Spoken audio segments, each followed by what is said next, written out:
to me enough is enough. They just wanna hurt us, bring us down, bring us down. Enough is enough. We won't let them hurt us, bring us down, bring us down.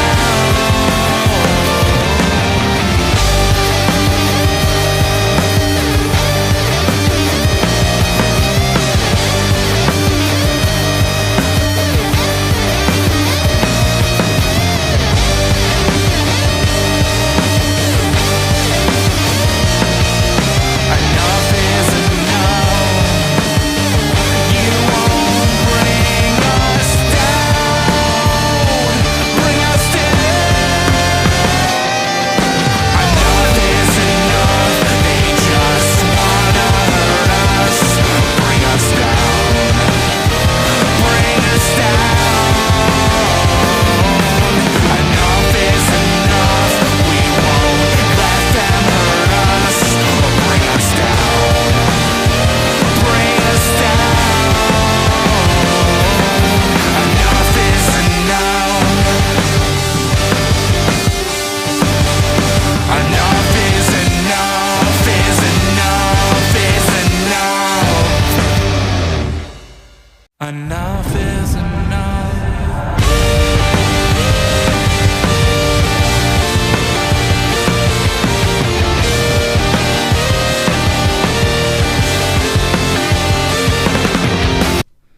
Hey guys, welcome back to Indie Wrestling Corner with another episode of Under the Ropes. I'm your host, as always, the queen of the Indies, Tiffany. And today we have a return here. We got Joseph A-Game. What is going on? Yo, can y'all hear me? Everything is good here? Are we all good on my end? Yeah, you're good. So Perfect. I see. Perfection. Good cop back. You said thought the episode was only 18 seconds. Yes, it was that quick. The original, I had a little audio error, so I stopped it and then restarted it. So you guys know how the drill is. So, it's been 2 years since you've been on 2 years. Indie Wrestling Corner. I looked it up today. 2 years. Lots happened. A lot has happened. To say, I'm pulling up the stream now on my phone. But yeah, to say the least, a lot's happened. A little bit of this, a little bit of that. You know what I mean? We got some gold, we got a lot of different matches going on pretty much within 2 years. Oh yeah. Partners, tag team, regular championship, belts galore. Everybody's collecting belts, coming onto the podcast, talking about all this good stuff and everything. Yeah, no, but it's been a very eventful 2 years since wow, I honestly can't believe it's been 2 years, and it's been 4 years since I started wrestling, and that to me is even like, wow. I know.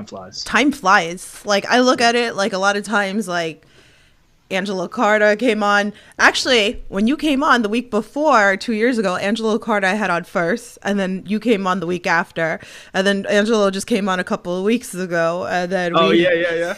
So it's kind of funny how this all kind of like happened. We had Quasi come on.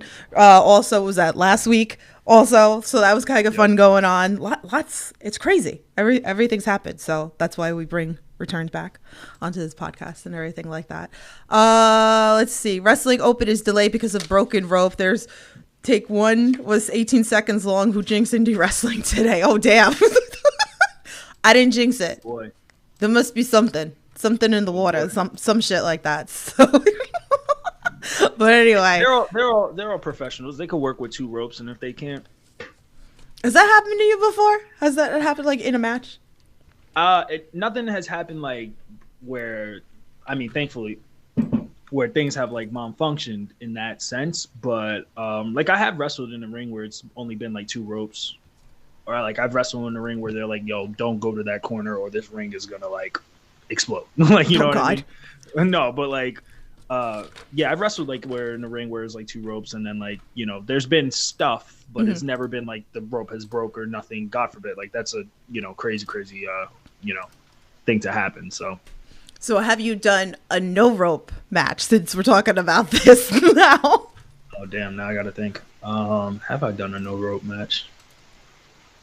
No, I mean like I've done like no rings, but you know, that doesn't really fit the confine. Like when Right. you think no rope, you think like blood sport, like, you Right. know what I mean? No, but I have not done a no rope match. I don't think so. I feel like that could Yeah. be something that eventually we could see you on, like a blood sport going on. Oh, absolutely, absolutely, So I absolutely, think it's definitely fitting for, you know, your style, and everything like that. So those are absolutely. crazy. Like some of the matches are absolutely bonkers. But Yep.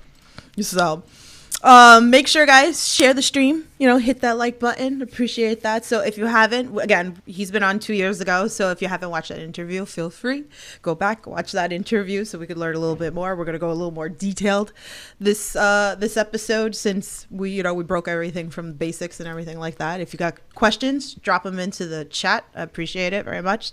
So, let's start here. Let's start, like, I feel like storytelling, right, in wrestling is kind of like one of my favorite things in wrestling, and I know with a lot of promotions, that's very important to a lot of promoters and everything, is like telling the story into the ring or whatever.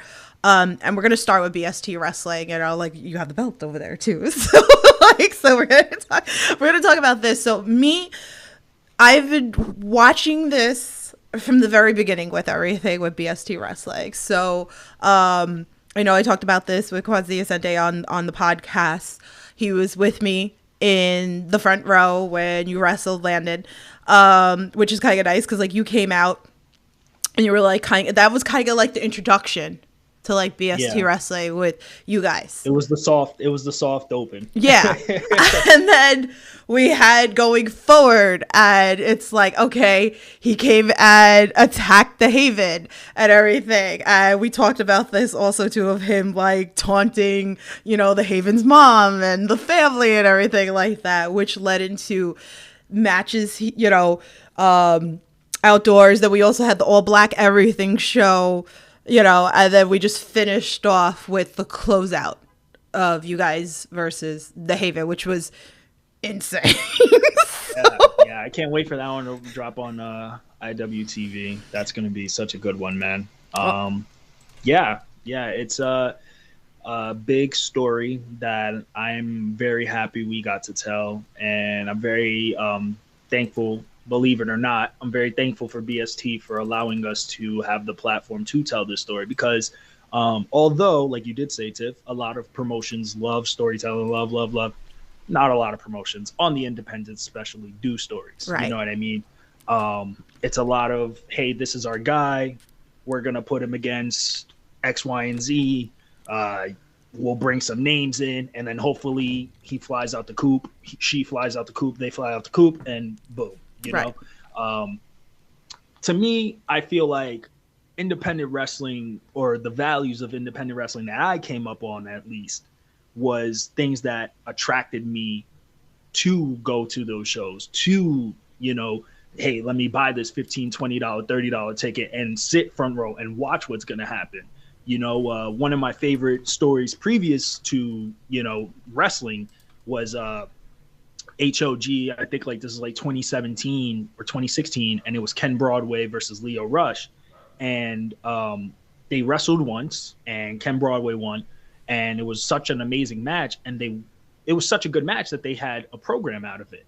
And it circled back 1 year later, and I went to both matches. I went to the first one and the second one. And it's just, when you're invested into something, it's so easy to put everything aside and be like, yo, this match right here. I think that elevates things. So at BST, you know, I'll start from the very, very, very beginning.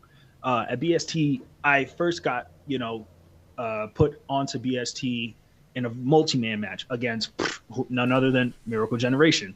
And that's been my story of being in Connecticut for, you know, the 3-4 years that I was working shows around that area. Was I was always around these people, which is why, you know, the whole my son thing comes from, nephew, all that stuff, is because they saw me and wanted to adopt me in.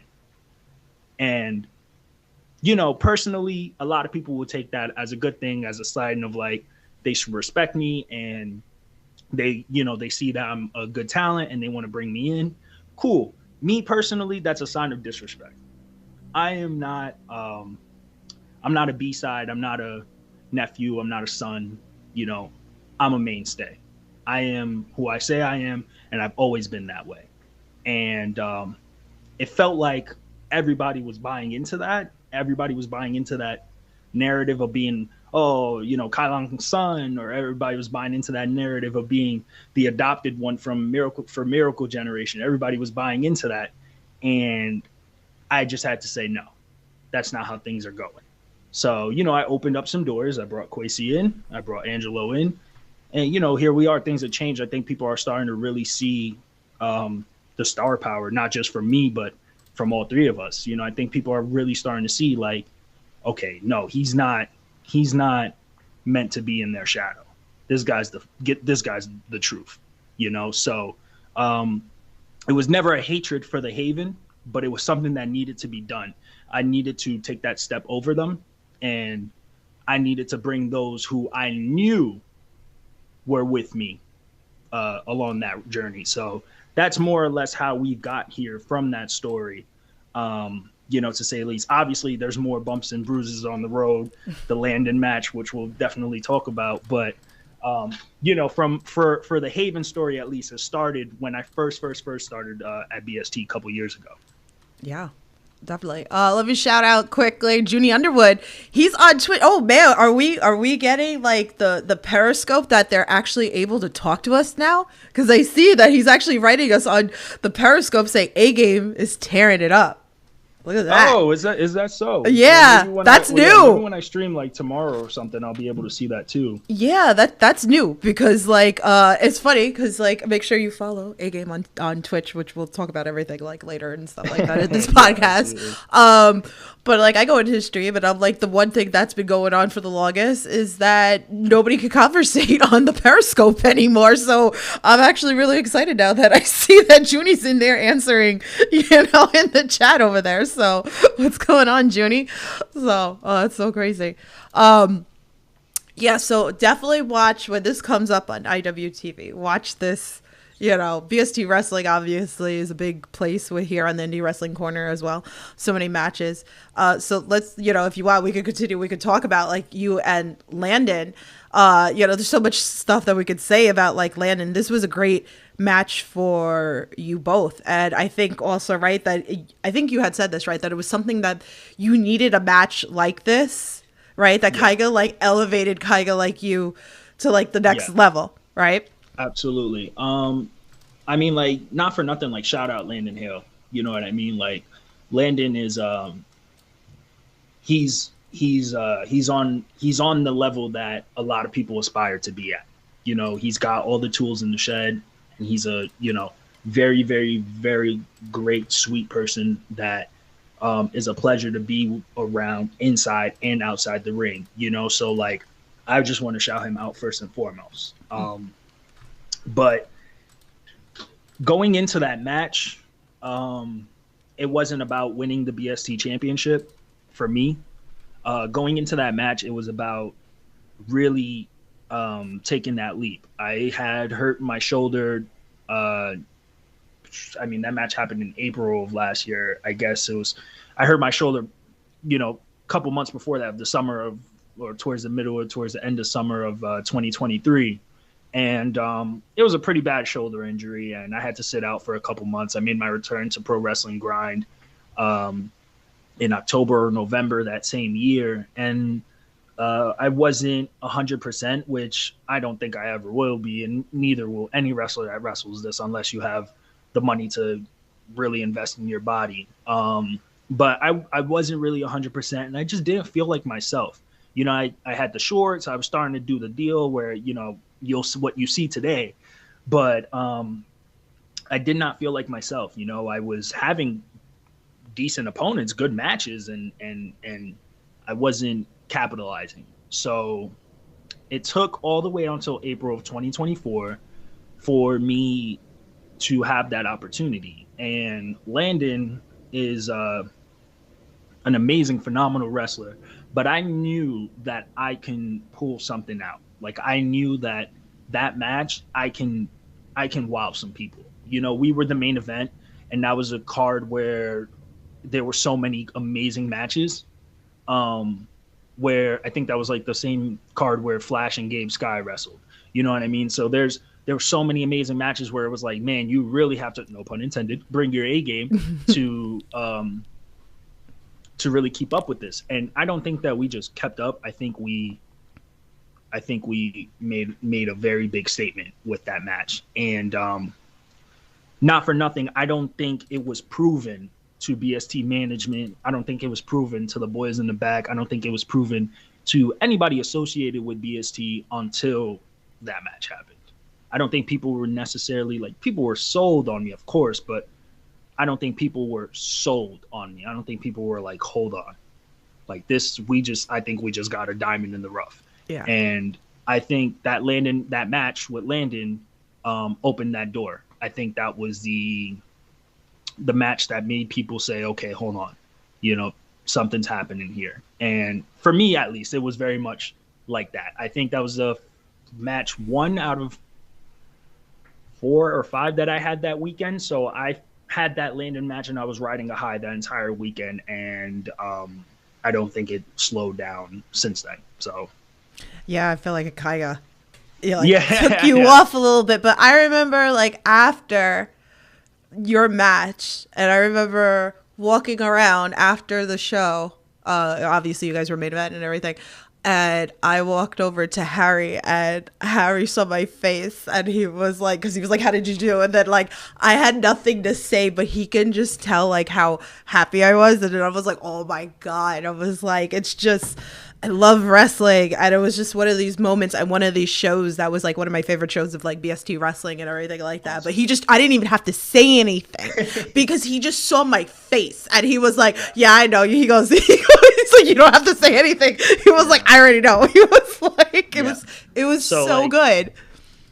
Yeah. So like, I mean, even with the tables match, like with the Haven, when that comes out and whatnot, that, you know, that's again, like that was something where obviously at this point, you know, I feel it was very established at BST. I have, you know, we won the tag team titles previously to that, but I felt like, okay, it's time to take this company by this, like, you know, not for nothing, but it's time to take this company by the balls and let's run with it. Like, you know what I mean? I think Diaspora is BST. You know what I mean? BST is Diaspora. Like now there is no negotiation for that. And the tables match was, again, a testament to that. I think the Landon match was a very, again, was the soft open. And it showed like, okay, A game is serious. He's dead serious. Like he's a mainstay here. And I think that tables match, which, you know, not for nothing and not to toot anybody's own horn because it's all 4 of us did this, but I think it's one of the best matches you'll find in BST history. And that tables match was my and Kwesi's love letter to actual independent wrestling at its core. I think that was what we wanted to go out there and do.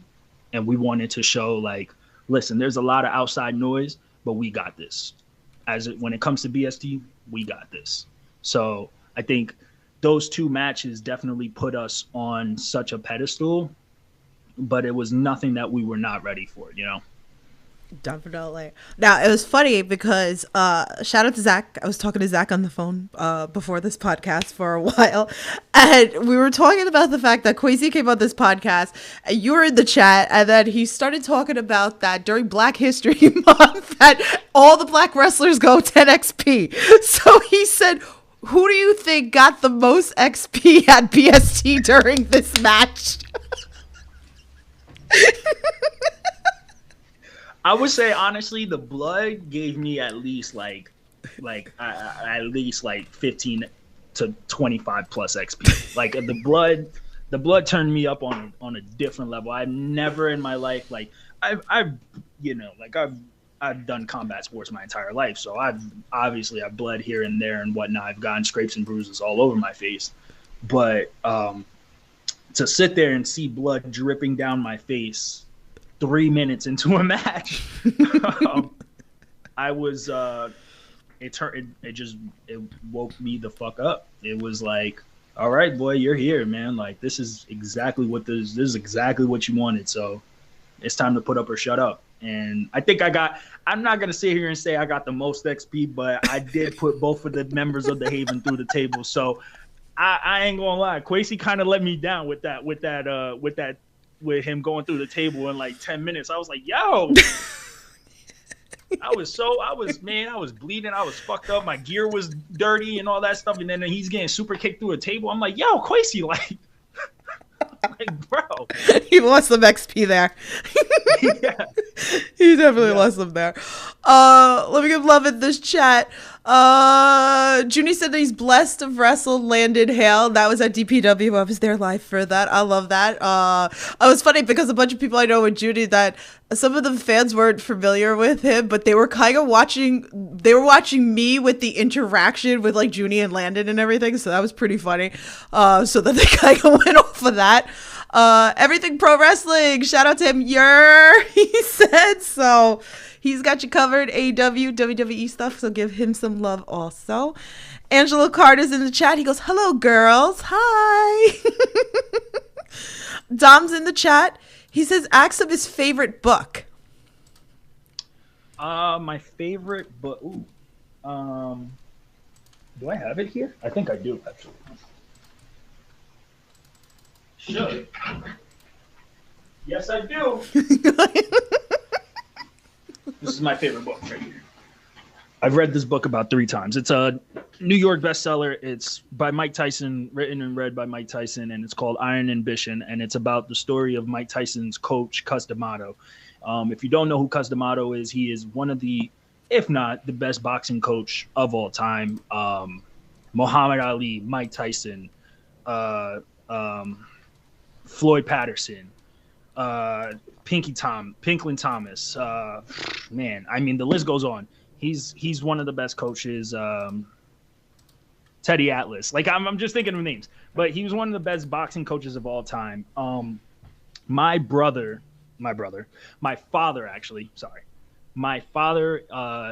had quite a boxing career. Wasn't nothing super special, but he did have quite a boxing career, and it was passed down to me. I never really took boxing up as a kid and all that stuff, but I did do wrestling. I did do jiu-jitsu. I did do a lot of combat in my early ages, early teens. But after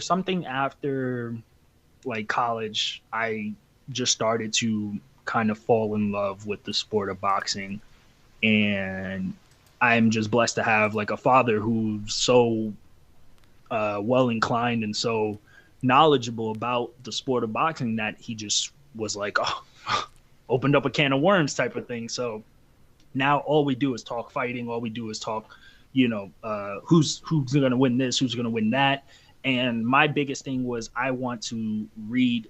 This was supposed to be a book for my character development. This was supposed to be a book for me to read to like gain ideas and put towards a game and all that good stuff. But I actually fell in love with this book because you see what life was like for young black men, and I'll be completely honest, young black hopeless men that had absolutely nothing in the 80s and 90s and early 2000s and whatnot, but literally I had absolutely nothing, dealing with poverty and all of that stuff. You see how these young black men were impacted by just a guy that just gives them a chance.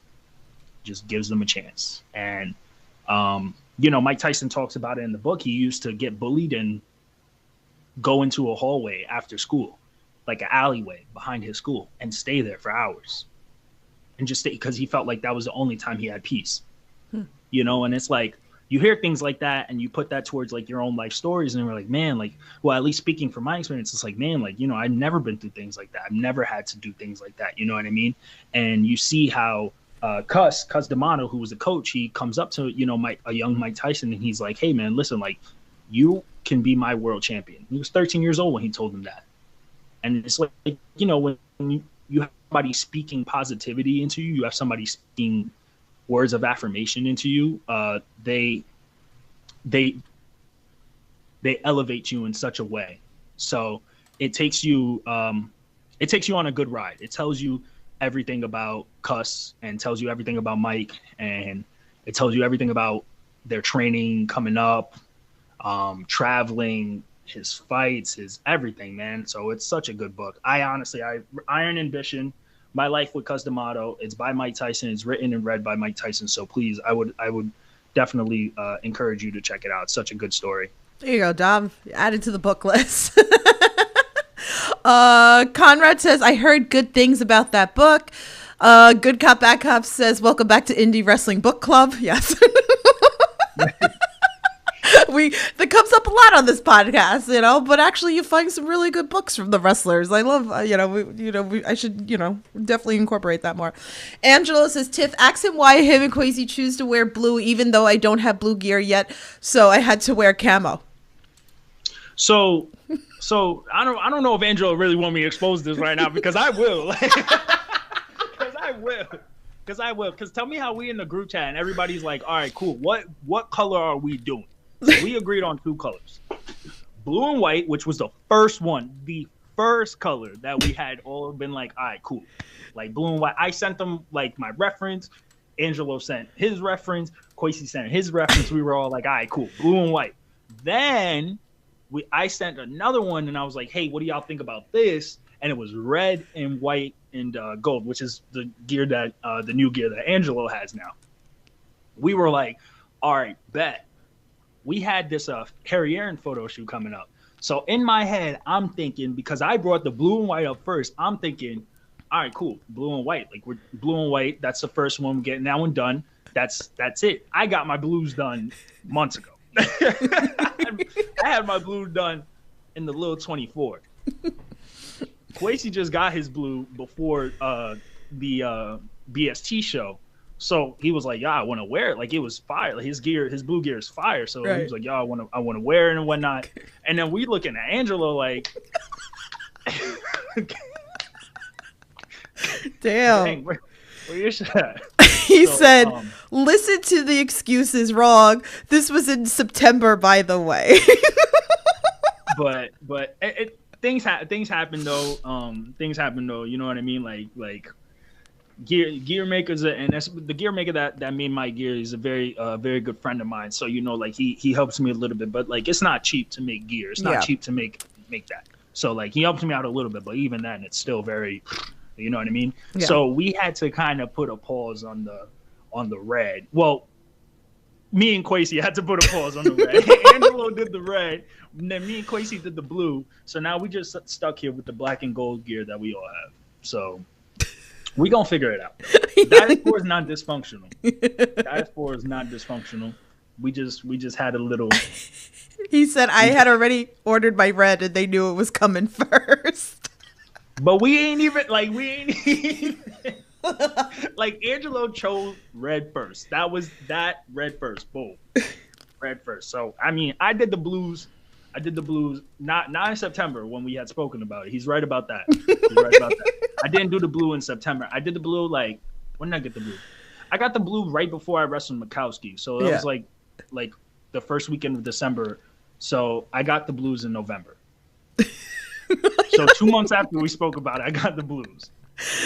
Angela said my blues coming in April. This is why you have to buy the wrestlers merch and their stickers and their lighters and whatever it is that they have, because it helps them go and pay for their merch. I mean, their gear and all this fun stuff. And so make sure support your favorite wrestlers so they can buy some gear so that they don't have this problem. Yeah. Buy the stuff.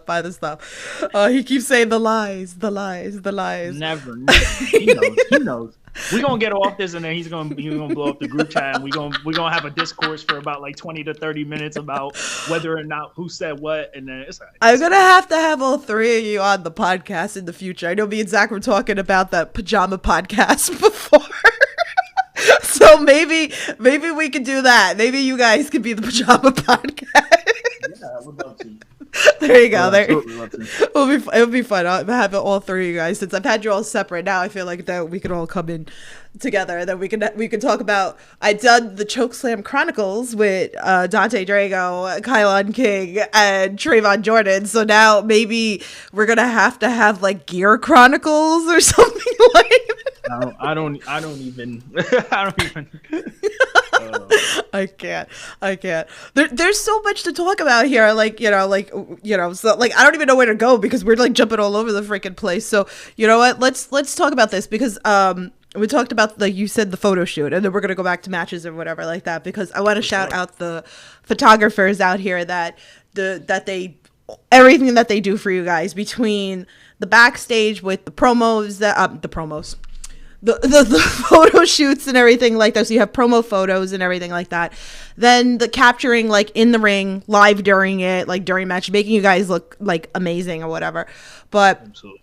let's put this, you guys had this great photo shoot. So I stole a couple of the pictures off your Instagram. So whatever, I'm a mod in his thing. So, I have to share it. I have to put it out there and everything like that, or I'm being demodded. Anyway. Yeah, it's part of the job qualifications. It is.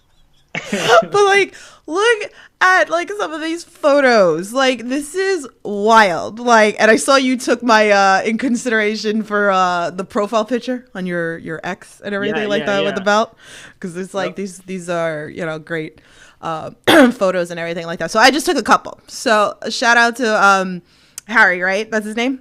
Yes. Yeah. Harry So Aaron, he did the photos for us. He does a lot of work with Limitless, DPW. He's one of the best. One of the best.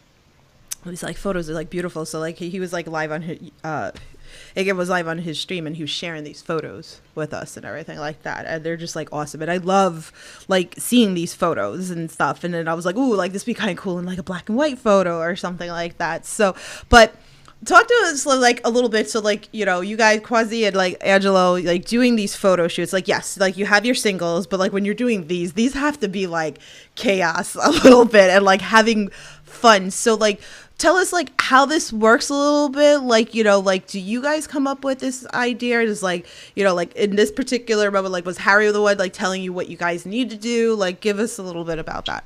As far as like what I really like that Harry did is that he gave us options to play music before he took the pictures or as he was taking like photos and whatnot. So that was really cool because like, you get into like a lighter mood, you listen to songs you like, you throw a couple jams on, whatever. I think what it was is what you see and why these photos are so good is because excuse me, I'm sorry. It's because we're obviously we're not the full complete versions of ourselves, but we are very comfortable and we are very expressive.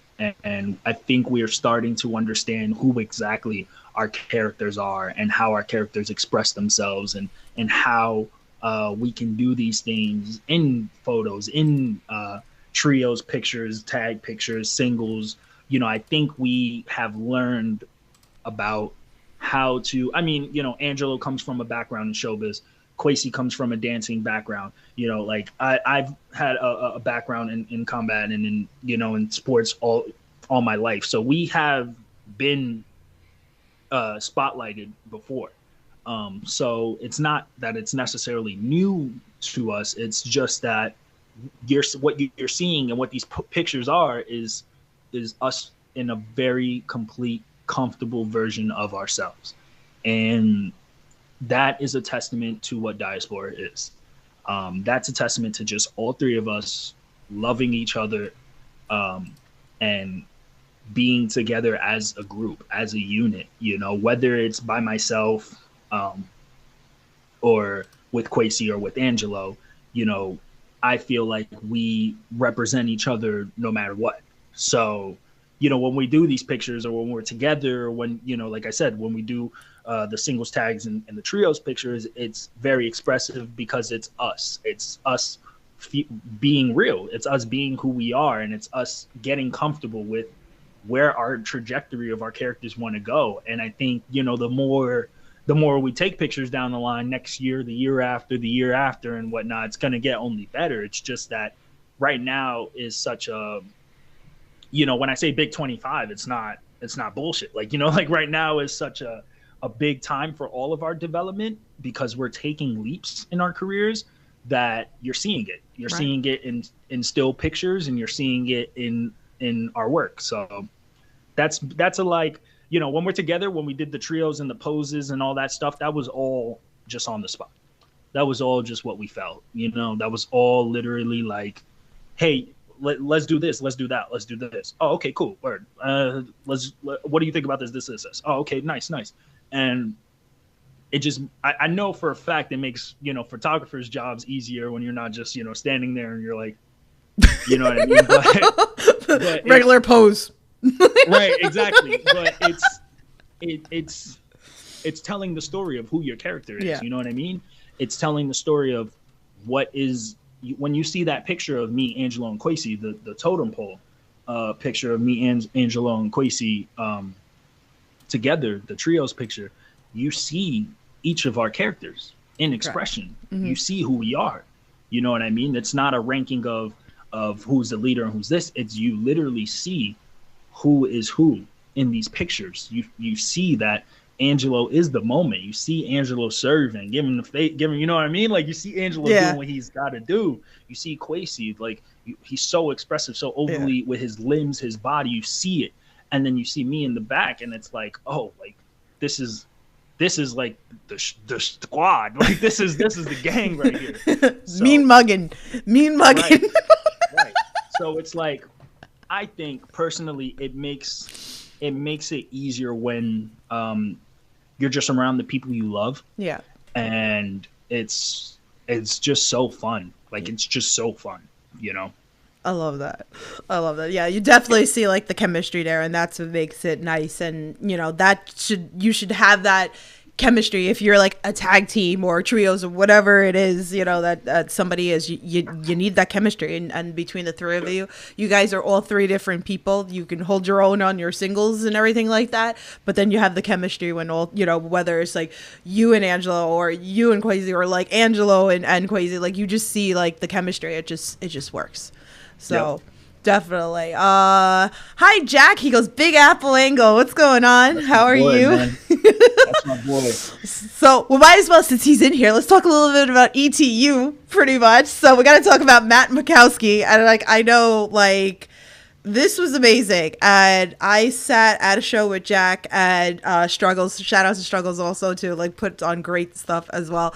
And I was telling him how I was literally sitting in that couch back there watching the TV. My jaw was open like, my God, this is the match that I don't know why I never thought should have happened, that it finally happened. And I thank you so much for this match because it was so freaking good. I need best of 7. I've said it.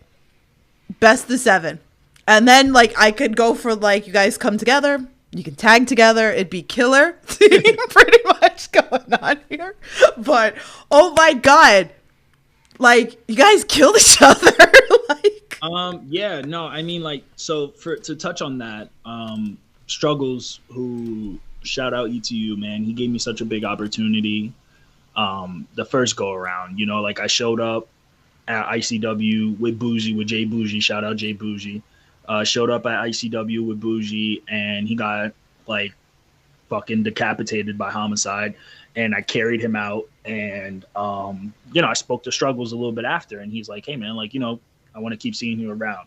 And you know, I showed up again to another show, and he was like, I take notice of these things, you know, and he gave me an opportunity at Summer Madness that later that year, which I was in the four corners, the 4-way, and you know, I did show out a little bit in there, and he was like, all right, let's see what you could do, and he gave me the match with Mikowski, and I've gotten like a lot of praise for that match, but that match to me is more of a lesson than it is anything.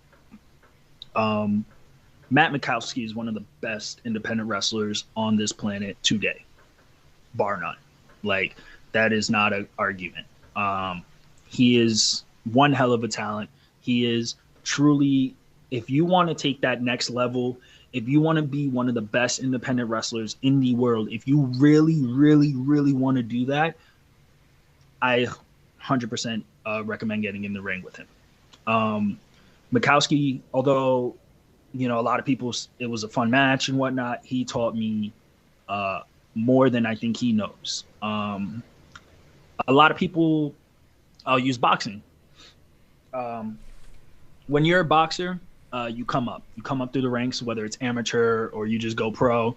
And what people do, or what your promoter does, or what your coach does, they give you kind of little fights here and there to tune you up, to get you ready. If you're a boxer, if you're a power puncher, they're going to give you somebody that only walks in on the inside, so you'll catch him with a nice left hook. If you're a power puncher, the next fight they're going to give you somebody that's a boxer, strict boxer, defensive boxer, so they want to see you knock that guy out. And then they're going to give you somebody that's a big power puncher too, so they want to see a brawl. And then after a couple wins and a couple times that you see if you can handle these things, they throw you the big test. They throw you the well-rounded guy. They throw you the world champion. They throw you the contender. And those are real deep waters. And Matt Mikowski put me in real deep waters. I told Struggles before the match, I was like, I'm ready. You'll see, I'm ready. And I realized in the ring, I was like, shit, maybe I'm not so ready. It's a different endurance. I definitely, my body, everything, my body, my mind, everything wasn't there. I was like so down after that match because I just felt like, man, like I feel like I really dropped the ball. I feel like I really was not ready for that moment. But with that being said, after, I think some YouTuber, and I forgot his name, and if I remember, I will shout him out because I don't want to be like some YouTuber. But this guy, he did a video covering the match, and it was a quick video, and he mentioned how much he enjoyed it. And you now saying how much you enjoyed it. Yeah. And I talked to Alyssa and to Jack, and I talked to Struggles, and they all said how much they enjoyed it. And nothing like that stuck with me. It wasn't until I talked to Mikowski himself, and I just was so beat up because, again, my endurance, a lot of things weren't there that I thought would be there. But again, when you want to wrestle on that level, everything has to hit. Everything has to hit. And I'm saying this to like all of my counterparts, all of my friends, everybody that like is about to take that step with me. You have to, like, if you're not working hard, it's going to show. If you're not putting that pain in, it's going to show. But Mikowski, when we were in the back, he just told me, he was like, hey man, when it comes to working this style that we work, doing the style of wrestling that we do, I think you're one of the best in the world. And that's what stuck with me. Not necessarily the match, because, I'm my own biggest critic, but what he said stuck with me because I value work ethic. I value finding a way. I value a lot of old values. I value a lot of things that like you have to get it out the mud. You have to go through some pain. You have to get some scrapes. You got to get some bruises in order to get the Band-Aids, you know what I mean? In order to see the limelight, So when Mankowski told me that, it just kind of lit something inside of me that I didn't even know was there.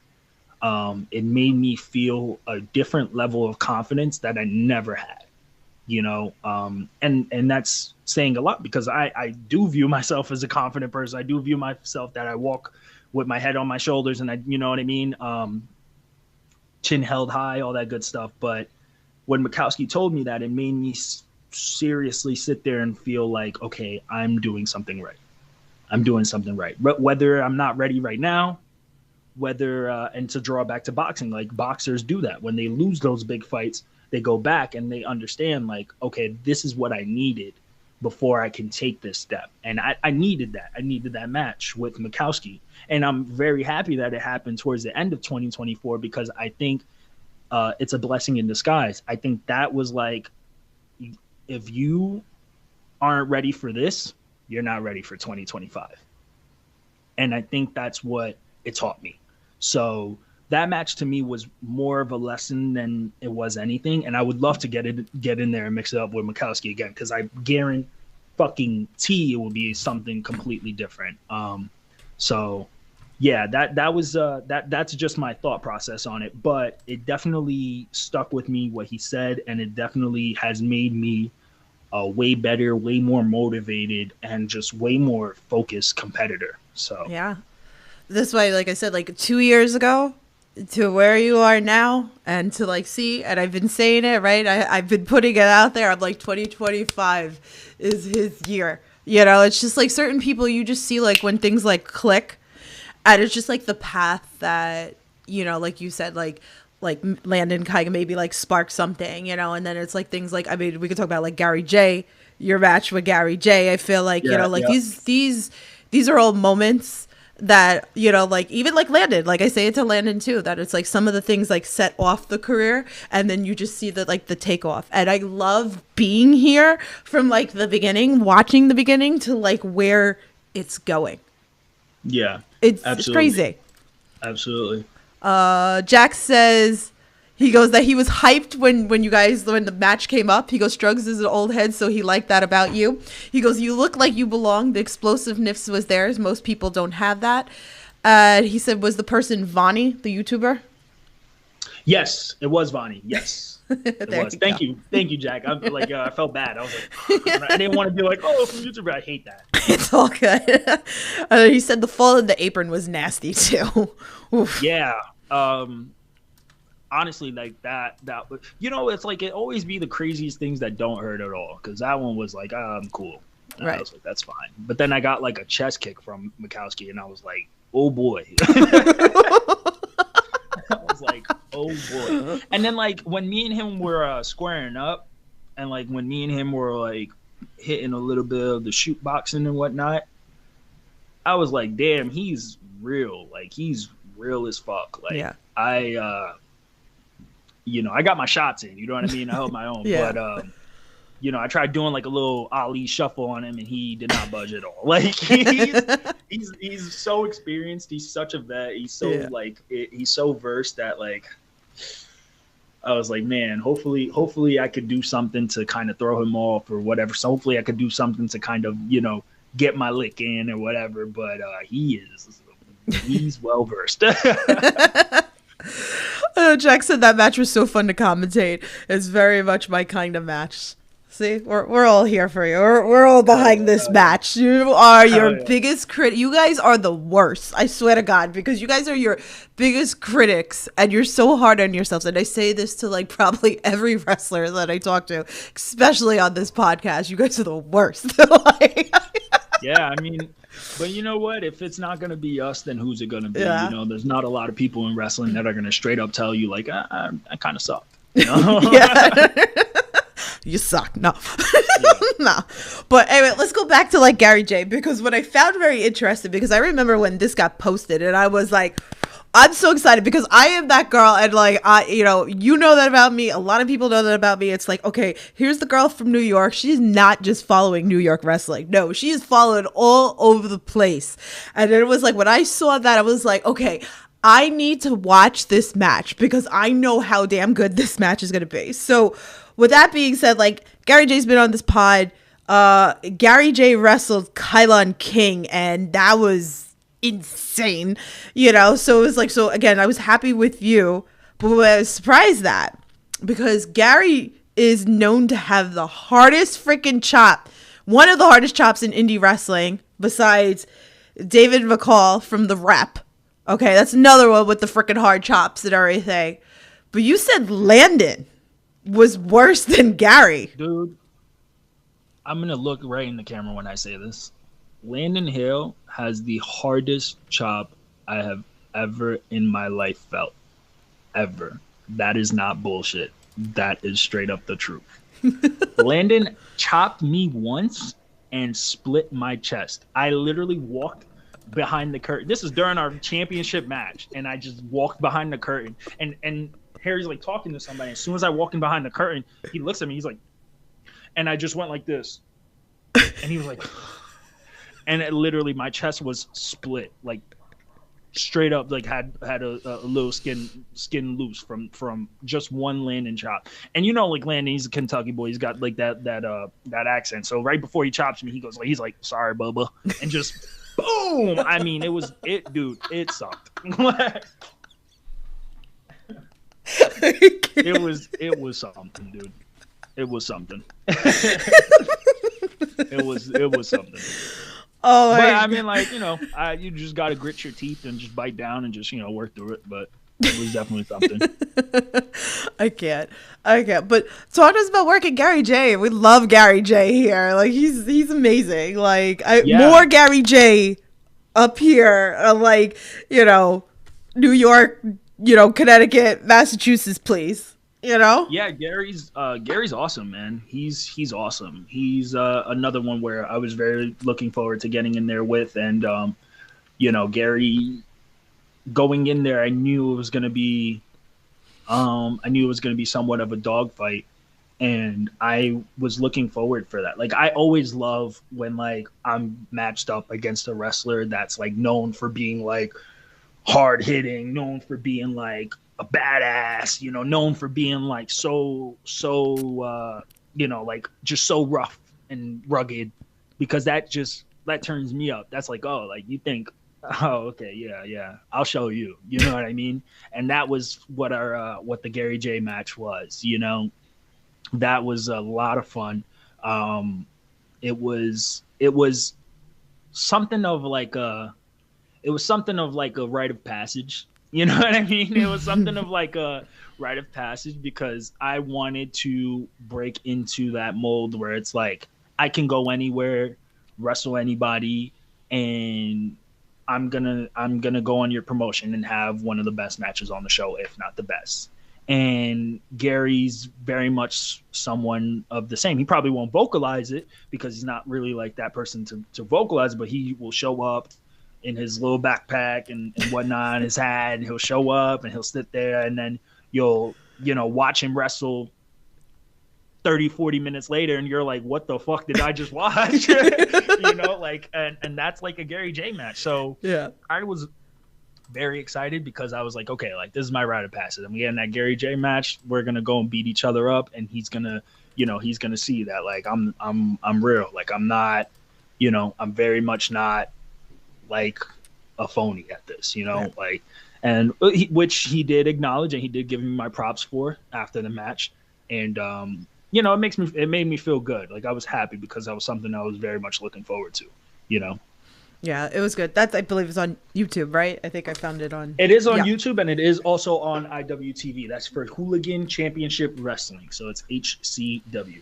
Yes, so definitely check that out, because I remember like laid in the bed, like watch. I was like, I have to watch. I think I was bothering you. I'm like, what is this out? What is this out? Because I have to watch this match. I was like, it's on my YouTube as well. Too, yeah, I get excited with all this stuff, so it's great. All Black Everything. We have to talk about this. Like, I know, like if you guys have watched the Indie Talk episodes that I did, little backstage interviews and everything for that, you and Kylon. You know, we talked a little bit about how like important it was for the month of February. You know, shout out to Brother Greatness. It seems like a lot of people want him to do this again and everything, which would be great. Yeah. It was fun. I know there was a couple like blips of like certain people had to pull offs, people got sick, people got hurt and everything like that. So I hope he does run like another one of this. But this was such a special moment in so many ways. I know Jack was like sad that he wasn't going to be there. Harry was messaging me. I was like FaceTiming Harry and everything like that, because this was the match, you know, like you guys were the main event, and you touched lightly earlier about the whole thing about son, nephew and everything like that. Mm-hmm. So again, like I said, we talked a little bit before your match in the Indie Talks episode. So now that, you know, you've had this match, you have time to process. It just went up on IWTV last night. If you guys didn't watch it, go back, check it out. Give us a little bit more after like processing all this. I feel like I proved my point, you know. I think that match, I proved my point. I think Kylon had to really feel these hands. Like Kylon had to really get in there and see that, I, again, like I had said earlier, like I had to separate myself from that mold, you know. And it all started with me and Kylon with my son, whatever. If if you're not versed in our culture, in Black culture, it's something that we say to each other as a term of disrespect, not a term of endearment. So when I call you my son, that's really because you are everything that you want to be everything that I am. That's what my son really means. So we've been doing that back and forth for years, and me and Kai never got in the ring. We never mixed it up. We never, we've had few interactions, in tags and multi-man matches, but it all culminated at All Black Everything, and it was a downright war. It was very hot. It was very it was very hot in there. It was very rugged, and it was very rough. But I think, when you get in there with me, you get something that you don't even expect. I'm the pretty boy shooter for a reason. Like, this face is very much a mask, because once that mean mug comes on, once that water hits my head, once I exit that curtain, and you hear me scream and yell, it's not like a like wrestler. It's like I'm no longer that person 5 minutes ago. I'm a fucking machine now. Like, I'm gonna go in there now. I want to rip your head off, and that's just how I've always been. And I think people didn't take that seriously. And Kylon and Miracle Generation, I don't think they took that seriously. It's I've only wrestled one of them, Flash, in a singles, and as that singles happened, I tore my meniscus. That was 3 years ago. So it was very much, I don't think you saw the full peak of what I am. And I think Kylon got the full glimpse. I think he got the full glimpse. So that was me, because I know the door's not closed. I know me and Kylon will mix it up again. I know me and Flash will mix it up again. I know me and Ichiban, I know that door's not closed. But that was me very much taking that head start. That was me very much planting my flag. Like, I am nobody's son now. Like, this is my show. This is my shit. I'm putting my flag down. I'm putting my foot down. You can step to me and try, but you're going to see something very different, So that match was very fun. I got to beat up Kylon for about 20 minutes. So that match was very fun. I posted the clip today on Twitter of me punching the shit out of him in the corner. So I know that was a feel good. So yeah, processing it afterwards. Obviously it was a big event. And it meant a lot for a lot of people. And it meant a lot for me as well. Brother Greatness is one of my first trainers. Brother Greatness, he's seen me since day one. He saw me lock up in the ring. He saw, like, you know what I mean? Like, he's taught those kicks that I do today, he taught me them. You know what I mean? So like he's such a like I'm trying to think of the word for it, but he's so underappreciated, he's so undervalued, like, and he should be put on a pedestal because he's such an amazing person, and what he did for us in our culture. There's a lot of, unfortunately, there's a lot of Black and brown wrestlers that were on that card that won't necessarily get the opportunities that most wrestlers in their area, or most wrestlers in their school, or most wrestlers in the same vicinity as them would get. You know what I mean? So it was a good opportunity for these people to showcase exactly what we do. There's no such thing as like Black wrestling in this. It's just wrestling. What we do is wrestling. We all live under that umbrella, and there's no difference between what we do and what they do. It's just because we are who we are. You know what I mean? So it was such a good show because it was like, here's the platform. You guys show exactly why we're here, and that's all we needed. And Greatness is such a it's a blessing to have him around. I know he's the hallelujah, you know what I mean? But it is a blessing to have him around for real. So yeah, I know him a long time, very long time before you started wrestling and stuff like that. So it's crazy. And that's why it was also like an important thing for me to like support him for this, because I knew this was something that he always wanted to run his own show. So this was like just like important, and just like to show the support for you guys. Like, you know, I do hope this is like an annual thing, maybe more than an annual thing or something like that, or maybe it can kind of go across different states. Like you said, a lot of people don't have these opportunities, you know, wherever it is at the promotion. So maybe that could kind of like push something like that, like in other states of, you know, coming together of us all loving wrestling. absolutely. So, Jack said that he was fighting the flu. I know you were living through my post though. Like I like came home and people already in my DMs like I need clips, and I think that I was focused on you and Kylon clips because it was so damn good, and I just kept posting. I'm sorry, but I love everybody that was on that card, but I started with you guys because it was just so good. Yeah. So shout out to all, you know, all that. It's too funny. Let me do some of these fan tweets here. So we have one from Good Cop, Bad Cop. Here comes his anagram question. So he said, A gave me an anagram of Omega Japes. He says japes are childish pranks. What has been the most mega jape you have played, and the most mega jape played on you?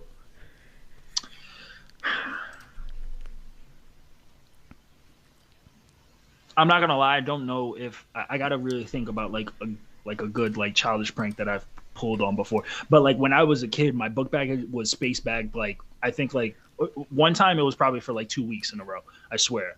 Like one time because what I would do is I would leave my bag in the classroom before we went to lunch, and then we would come back. So if you don't know what a space bag is when they open your book bag, turn it inside out, and put everything back inside, and zip the zipper inside out. So it's like your book bag is there, but your book bag is inside out with everything inside, and the zipper is inside, so you can't unzip it. So that happened to me for like I broke my zipper like the third time around trying to get it out, but like that happened to me for like a week or two straight, and it was just like, bro, please stop. Like it got to a point where I was like, I got to my class and I was just like, oh my god, bro. I tried hiding it in different cubbies, like that was not good. They knew you were coming. To me, yeah, I remember that happening to me quite often.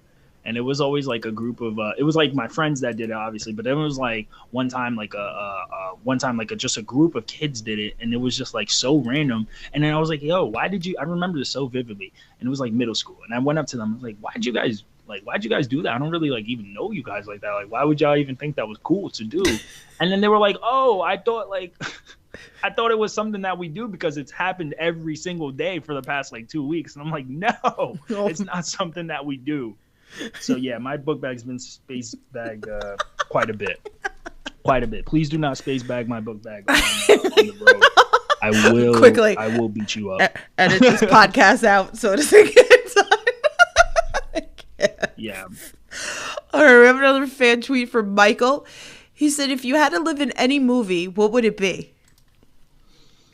I don't even know why. I don't know why I just thought about this, but I like it just came. The first thing that came to my head was Training Day with Denzel. I don't know why that was the first movie that just came to my head, but Training Day with Denzel Washington. So I'm gonna just go with that answer.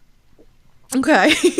which is basically just New York on a regular Sunday, but you know. Good old New York here. Yeah. All right, another Training Day with Denzel. There you go. We love Denzel over here. Okay, another fan tweet from Andrew. He said, if you could have a superpower, but if it only worked on your friends, what would it be? If it only worked on my friends. So I have to do it directly to them. Or nobody else, like I guess like the average person wouldn't see it. I would have like a shock factor, like electricity. But not like a deathly amount. Like I would just have enough to like where I touch you and it just shocks you every time, so that like when you're not.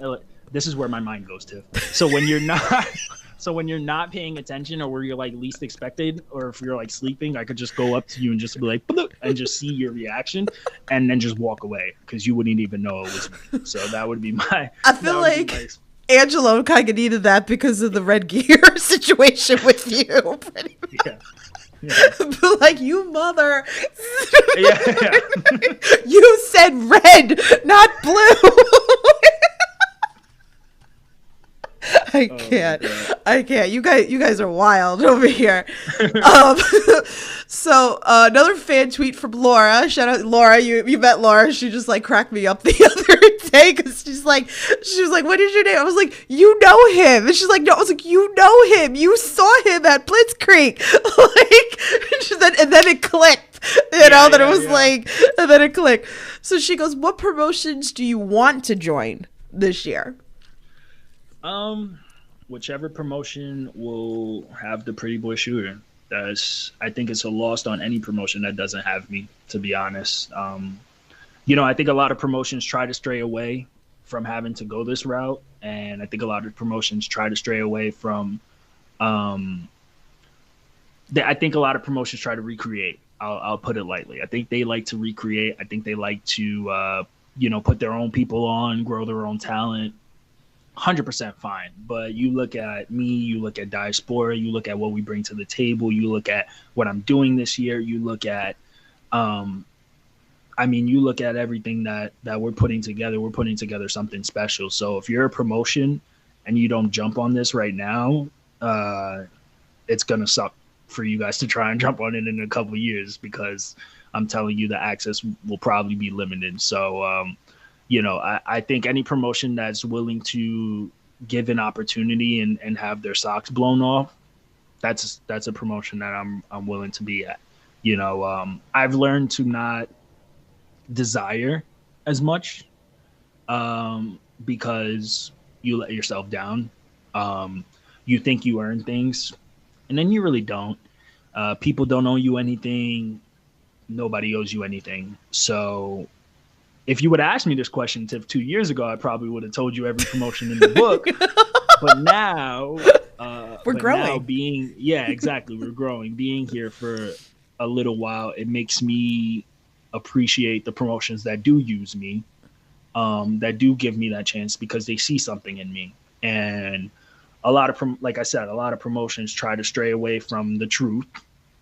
But when you look at myself, when you look at Angelo Carter, and when you look at Kwesi Asante, you see 3 of the best young upstarts in the Northeast independent wrestling scene today, maybe ever. And that's just how I feel. Like, I think in the 4 years, 3 years, 2 years that we've all been doing this, we've unequivocally stood out amongst so many people, and we stand side by side with a lot of people. But you look at all these people that we stand side by side with, and they've been doing this 6 years, 7 years, 8 years, 5 years, whatever it is. We still got one hand, you know what I mean? Like, we still got one hand of experience. Yeah. So I think, like, for us 3 and myself, I think we just bring something very special to the table, and it's silly if you can't capitalize that, and it's silly if you don't see that, So I think you can't hide from the truth. You know what I mean?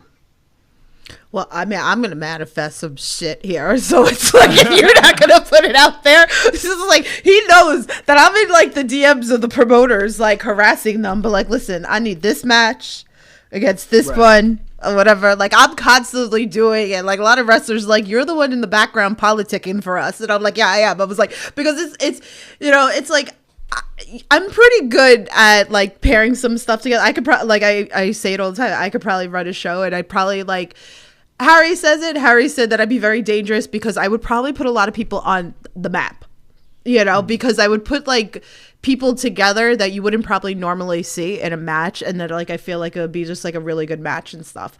So that's the nice thing about being the whole thing of the Queen of the Indies and everything like that, and watching different promotions. I mean, I need you back at Action.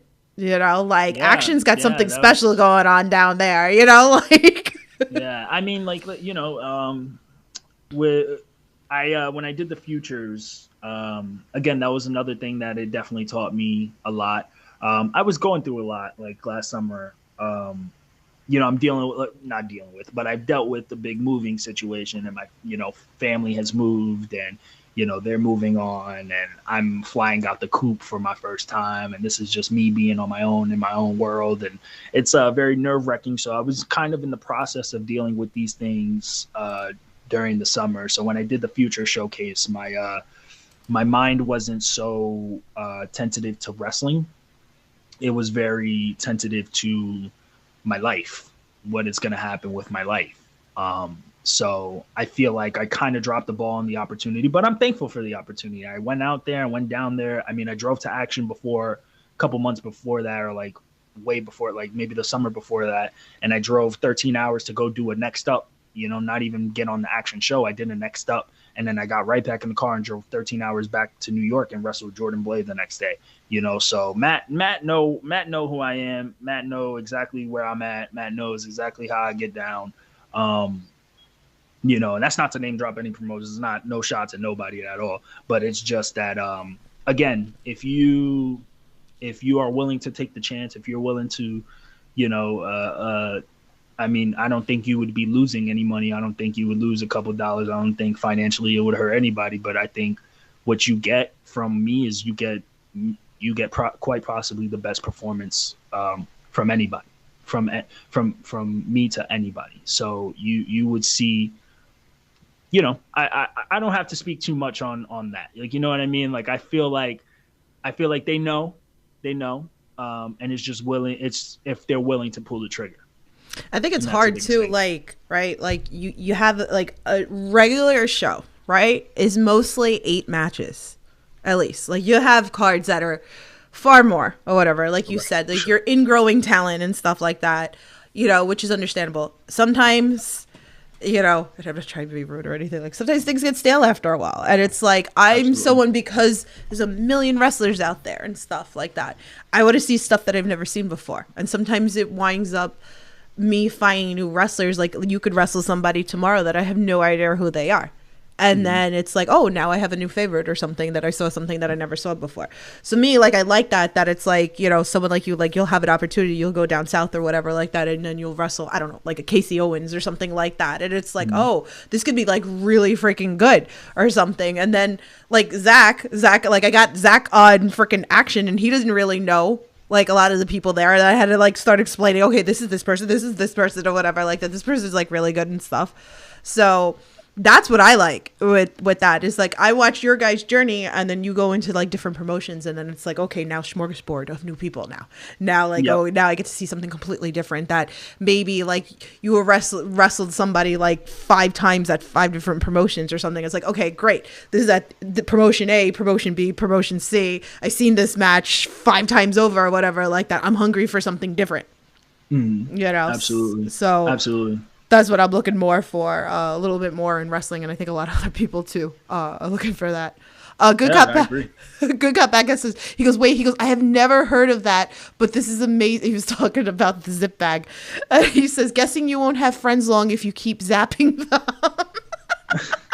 Honestly though, like I feel like I'm so calculated that I would do it in so many subtle spurts. Mm-hmm. And I feel like I would just disguise it really well. Like, I don't think people would know that would be me. Like, right. I would play it off like, oh, did you feel that shock? Like, yeah. Like, I think I would be. Like, it was the rug. It was the rug. Yeah, exactly. Like, we're standing on nothing but hardwood, but I'll be like, yeah, it was the rug. I can't. Okay. So, of course, you travel with your boys all the time and stuff like that. What is the go-to road trip snack? Shout out Sheets, first of all. I'm big Sheets. Wow. I'm big Sheets. I'm sorry. I'm very sorry. That's it. This podcast is over. No. I'm big Sheets though. I'll get me 2 waffle chicken sandwiches. 2 waffle chicken sandwiches and the cheese curds that they got there.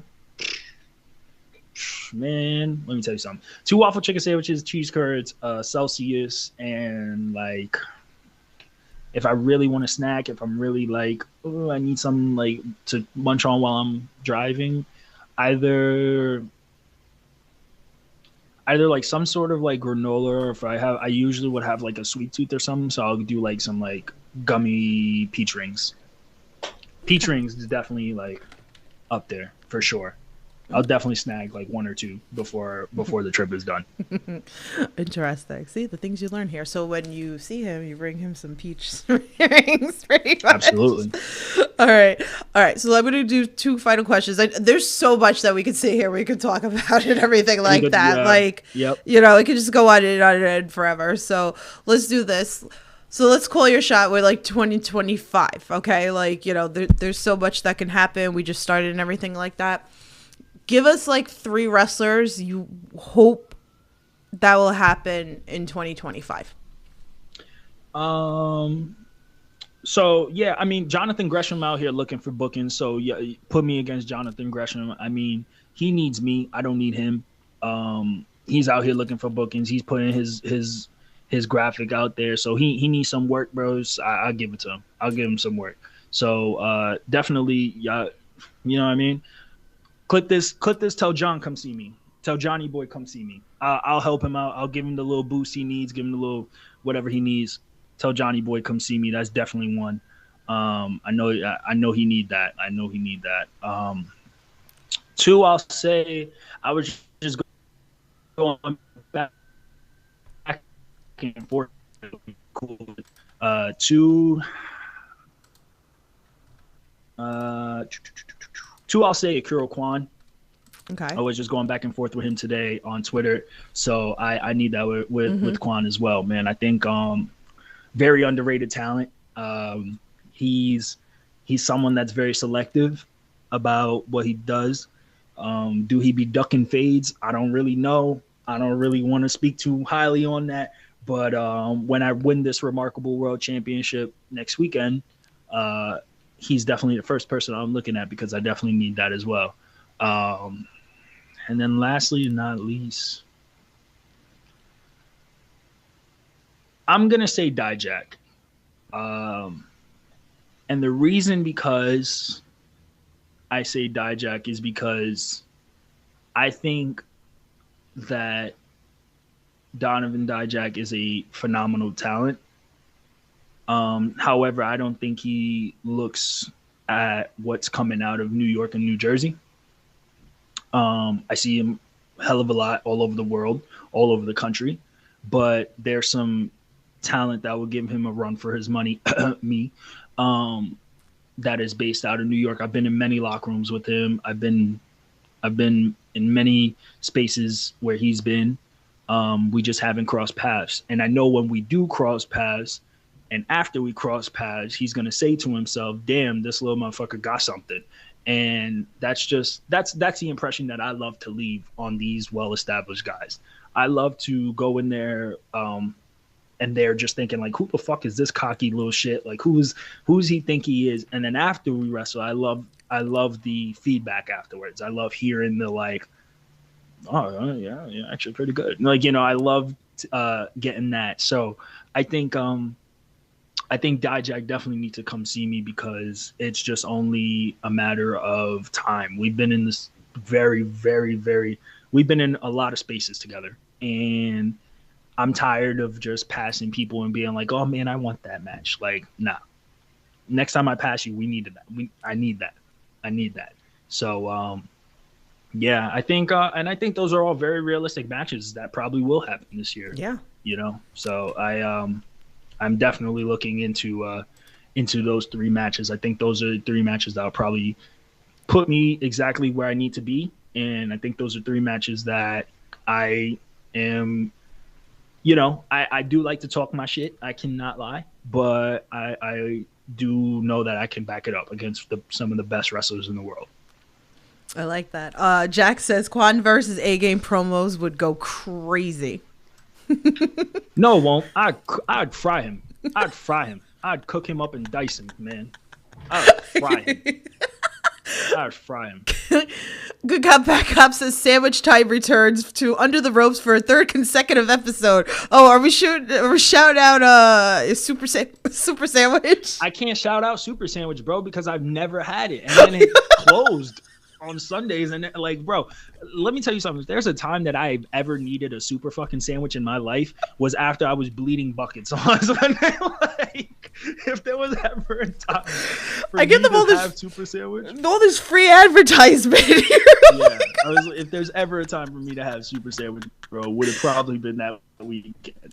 I'm telling you, that's the spot that I go with the wrestlers before and after shows. Like, so we have to go. We have to go. Like the next BST show, we have to go.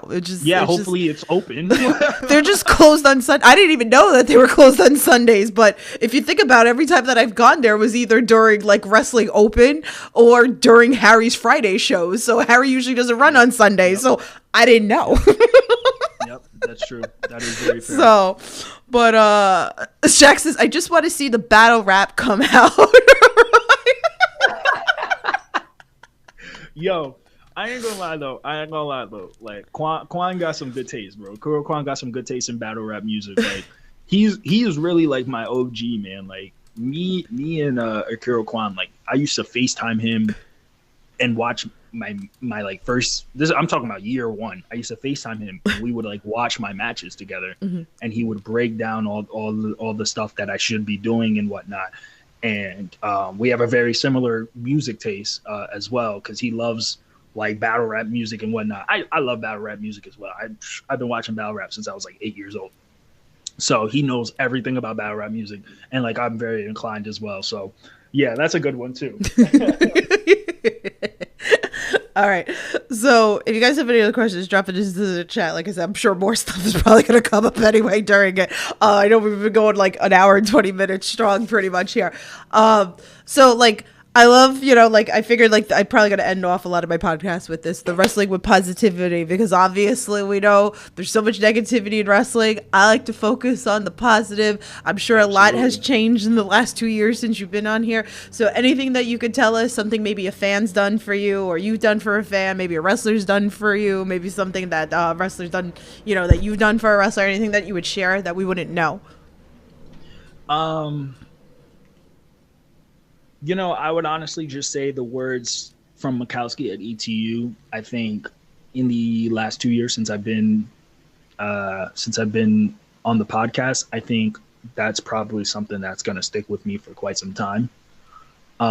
Just because Mikowski is, again, one of the best wrestlers in the world. So when you hear something from someone like that, where it's uplifting and it's positive, when you're not necessarily feeling uplifted or positive in that moment, sticks with you. So those words will always stick with me, and they will always drive me to be better.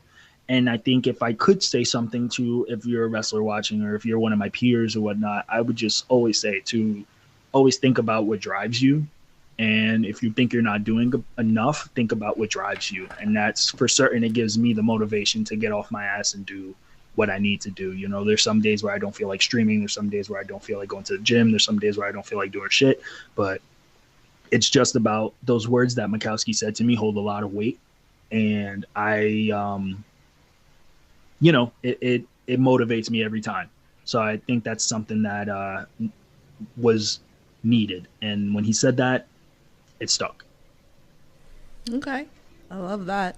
So much love to him. I love Matt. I feel like he's another one that I need to bring back because so much has happened since the last time. Like he's went through injury, and I was waiting for so long for him to come back. And I would like randomly like message him or tweet him, and then I would be like, "When are you coming back? When are you coming back? When are you coming back?" So he's back, and I love him. He's definitely like one of the best out there in the indies, so want to see him more. So hey, listen, we're putting it out there, man. We're manifesting. Like you and him, Bloodsport, like a big platform like that one day. I feel like that can, be something definitely possible one day. I 100% agree. So we'll see what happens with that. So let's talk about what you got coming up, because I know, like, again, there is still promotions that, like there's so much. We could sit here for hours and hours to talk about like every promotion, and I'm not taking anything away from all these promotions. I love Grind. You obviously, like, I've done Indie Talk episodes. You've been behind the scenes at Grind, so shout out to Rip and Delmy doing wonderful things. I'm glad that they're back. That's coming up soon. So and then you guys, your match got announced today. I know, yeah. So, dude, I literally was like what, 45 minutes before we got on. So they like doing amazing things up at Grind. So I don't want to take like anything away from that, but I am glad that they are back, and I have to get back up to Grind. It's just one of those places that there's nothing like it with the fans, like me and Ethan had talked about this before. I remember the first time being up at Grind, physically being in the building, and it really like, there's promotions like that you go and the fans are really into it. Like, not dead. No, they're into it. And this is like quality wrestling. Yep. Yeah. Grind's, I mean, yeah, I don't want to take up too much time either, but yeah, Grind's, man, like I always tell people, you got to go to a Grind show. Yeah. Like 100%. So the IWTV doesn't do it justice. It's always really, really well put together, and the shows are amazing to watch back. But when you go there, it's a different energy, and it's always like maybe like 100 people, maybe a little bit more max. But dude, it feels like you're in like Allegiant Stadium. You know what I mean? Like it just feels like it's such an energy, And the people, the crowd loves it. They're always up. They love it. Yeah. And now Andy Brown is back too. That's another one. Like, that's Absolutely. You guys, I'm here for it. Like, let's go. Yeah. I would love to slap his bald ass head. I would love to. I can't. So you got Remarkable. You talked a little bit about that. That's coming up, which is crazy. So shout out to Kono, another one that's doing like such amazing stuff. So next week, I know like Effie's wrestling Brother Greatness, which is going to be freaking awesome. So definitely check that out. I don't think that'll be live, right? No, right? I don't believe so. Yeah, I think it's recorded. Yeah, it goes I don't up. believe so. So, but that's out in Long Island also. So you have that coming up. And then, of course, Battle Club Pro as well, which is great. Yes. Yeah, they're at Ale Life Brewery now in Queens, New York. So, yeah, it's they had their return show last weekend, which was a lot of fun, man. It's Battle Club's one of the first promotions to give me a shot. So I through and through, it's one of my homes, one of my mainstays, and we've got a long journey back up to title contention. We've got a long journey back up to prominence over there, but I'm very, very patient because I know the payoff is always going to be worth it. Yeah, definitely. So check these out. Tell everybody where they could follow you, support you, all that fun stuff too. Yeah, everybody could follow me at Joseph A Game on Twitch, on Twitter, on Instagram. I think that might be it. Yeah, you can follow me all over on at Joseph A Game. I stream on Twitch a bunch of nonsense, so there is no schedule. It's just whenever I really feel like it, but it's usually at least like 3 times a week. But when I do you could ask Tiff. It's a lot of fun. We shoot the shit, we chat, and we play some video games, and it's a lot of fun. It's something that I've always been interested in doing, and always something that I did prior to wrestling. So I was like, oh, let's combine the two. Let's have some fun with it. And Twitter, Twitter, I'm always on there. I live on Twitter, and Instagram. So that's all Joseph A Game. Y'all can find me there. Y'all know what to do. You see me upload a picture, you better like it. I'm not playing with you. He'll threaten you in his chat on Twitch. I will. He'll kick you out. He'll boot you. I will. He'll put me on you to block you. My mods will ban you. I definitely think you should do more like watch-alongs. Like, you should make that like one of your thing, even if it's like one of your matches, or even if it's something like completely different that you should do that kind of like expose you more or whatever. So like maybe you could do like I said, maybe like even like one match to kind of expose like new fans, like maybe that they're not as familiar with your wrestling. Maybe they're coming in for gaming, but if you're watching like wrestling, be like, hey, look, I wrestle and stuff like that. We're gonna watch this match or something like that. But even like we were watching Rico Gonzalez versus Alex Zane that I had suggested to you to watch, and it's like one of my favorite matches that stays in my brain. It's always like matches that stay, and that was definitely one that stayed. And like you didn't watch it until I told you to put it on and watch it. Yeah, absolutely. So that's kind of fun. That like to host. I feel like I should probably do that. I should probably like host watching matches with people because there's so much out there that needs to be exposed into the indie wrestling world. So, anything else you want to touch base that we didn't? I mean, like I said, I know there's so much. we could probably be here for hours talking about everything. Like, you know. No, I mean, I feel like we got everything. Lastly, I just want to say if there's any tag team that has a problem with me saying that Diaspora, the Ancestral City Shooters, myself, Kwesi, and Angelo, if you have any problem with us saying that we're the best tag team in the Northeast, if you have any problem with that, you can come see us. That's an open invitation. Please come see us because we are putting foots and mouths all year. If you have any problem with me saying that I'm one of the best talents in the Northeast, if I'm one of the best upstarts, up and comers in this world, in this country, whatever you want to call it, you can come see me. I am unapologetically me. I am unapologetically who I am, and I'm having the most fun I have had wrestling because I'm starting to be unapologetically me, and it's a lot of fun. And if you guys have a problem with it, I am right here. So I am right here, and I'm looking forward to seeing who wants to step up. But I don't think many people want to. But we'll wait for that to play out. Well, they should, because I want to see some good wrestling here. You know, Absolutely. like I'm here. You know, I have the money to go see some shows, and you know, like I want to watch good wrestling. You know, pretty much, and I'm sure everybody else does. So. But yeah, no, things are coming back on here. Like, you know, there's always, Thank you for having me, pleasure. Tiff. Absolutely. So guys, next week, I'm taking a break. I'm probably going to do an upload of an Indie Talks episode next week. So maybe something will change. We'll see. Right now, I need a break. So next week, an Indie Talk episode of going to be at Fight Life next week. So expect an upload of backstage interviews and all that fun stuff. So with that being said, stay safe, support independent wrestling. I'll talk to you guys soon. Have a good night. Feeling miserable.